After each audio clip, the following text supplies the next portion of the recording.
Balik lagi ke Setup and Solve Wahana Piranti Teknologi. Bersama saya, Rahmat Resnanto, Pre-Sales Engineer dari Ruiji Enterprise.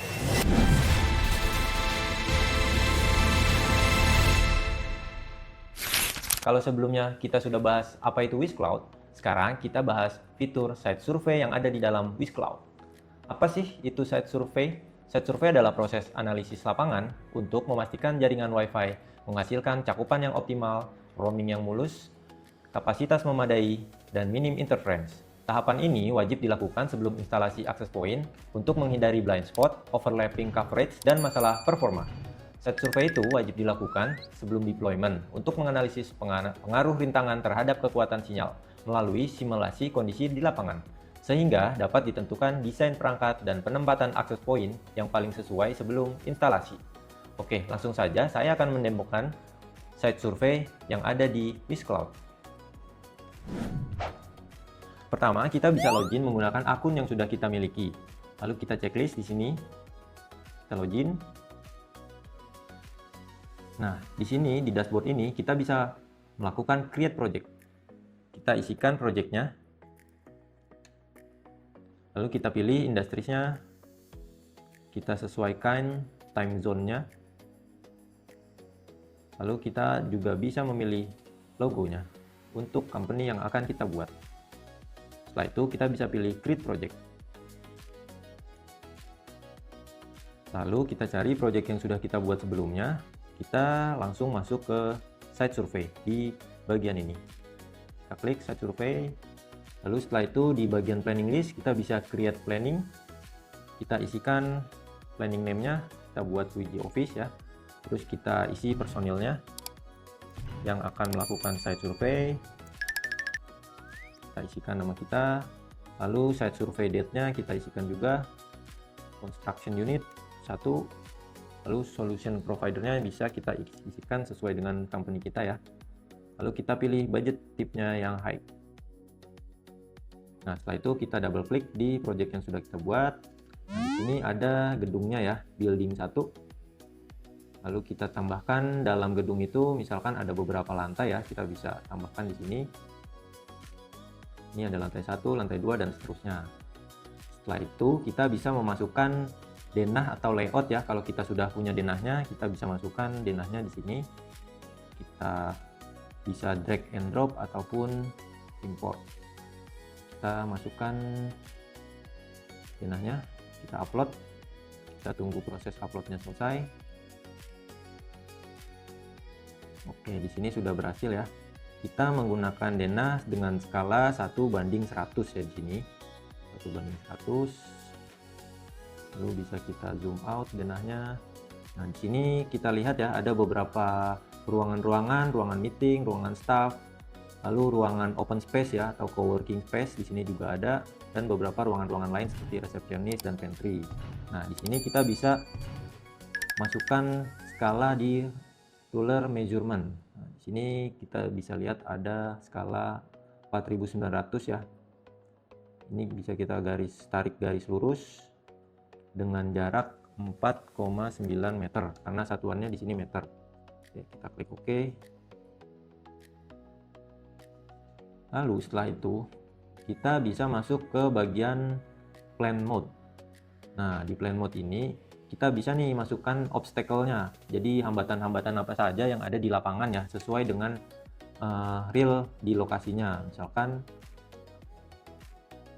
ada tembok bata, terus ada kaca, ruangan kecil, atau rak buku ya. Bisa kita sesuaikan di sini.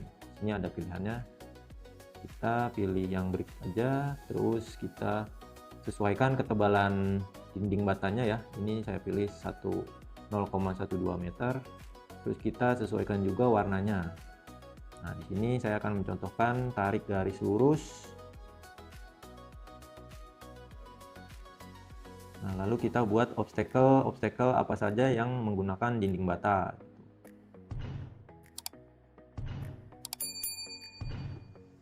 Setelah itu kita bisa pilih pintu ya, misalkan ya.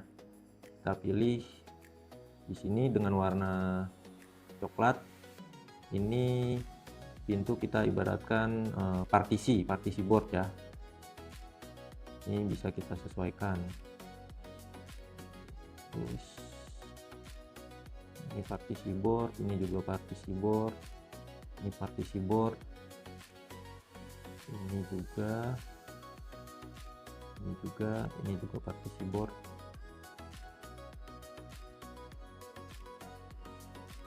board, ini juga partisi board.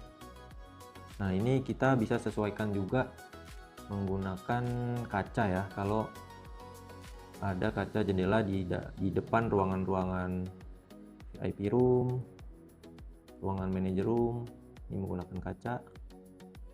Nah, pokoknya kita sesuaikan saja sesuai dengan real di lokasinya ya, untuk obstacle-nya.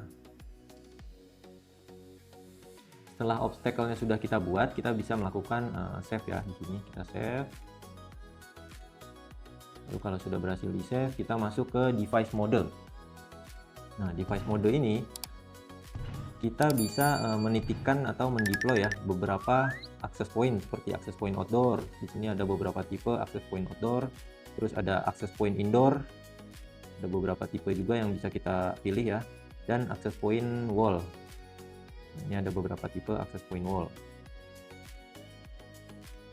Nah, untuk access point-nya kita bisa masukkan, sesuaikan dengan kebutuhan di lapangan ya. Kalau misalkan ruangan kecil itu cukup pakai access point wall, lalu ruang meeting cukup untuk menggunakan access point normal density ya. Dan untuk ruangan-ruangan open space atau ruangan terbuka, kita bisa gunakan access point high density.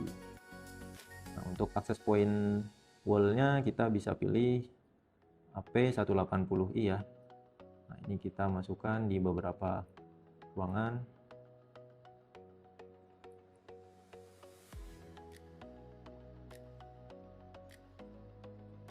Terus untuk ruang meeting kita bisa masukkan tipe AP820AR ya.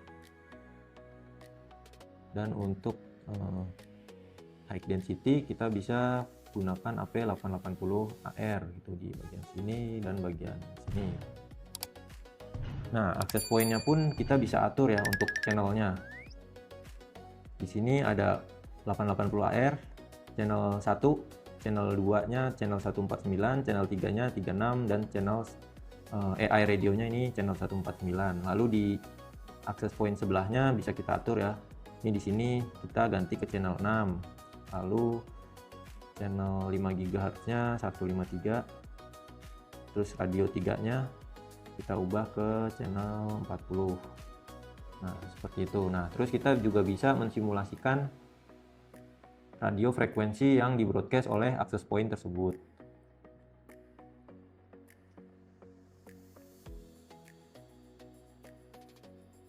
Kita munculkan channel-channelnya. Nah, ini channel-channel yang sudah kita atur ya sebelumnya akan muncul di sini. Terus kita juga bisa mensimulasikan.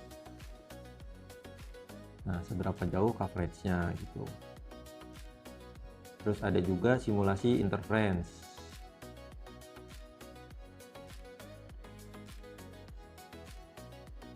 Oke, nah ini simulasi interference-nya.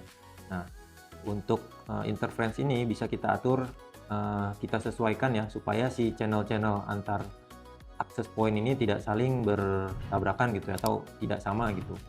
Better kita bedakan channel radio antara AP1 dan AP lainnya. Nah, untuk ke lantai selanjutnya itu bisa kita lakukan jika kita ada denahnya ya, denah lainnya untuk lantai selanjutnya.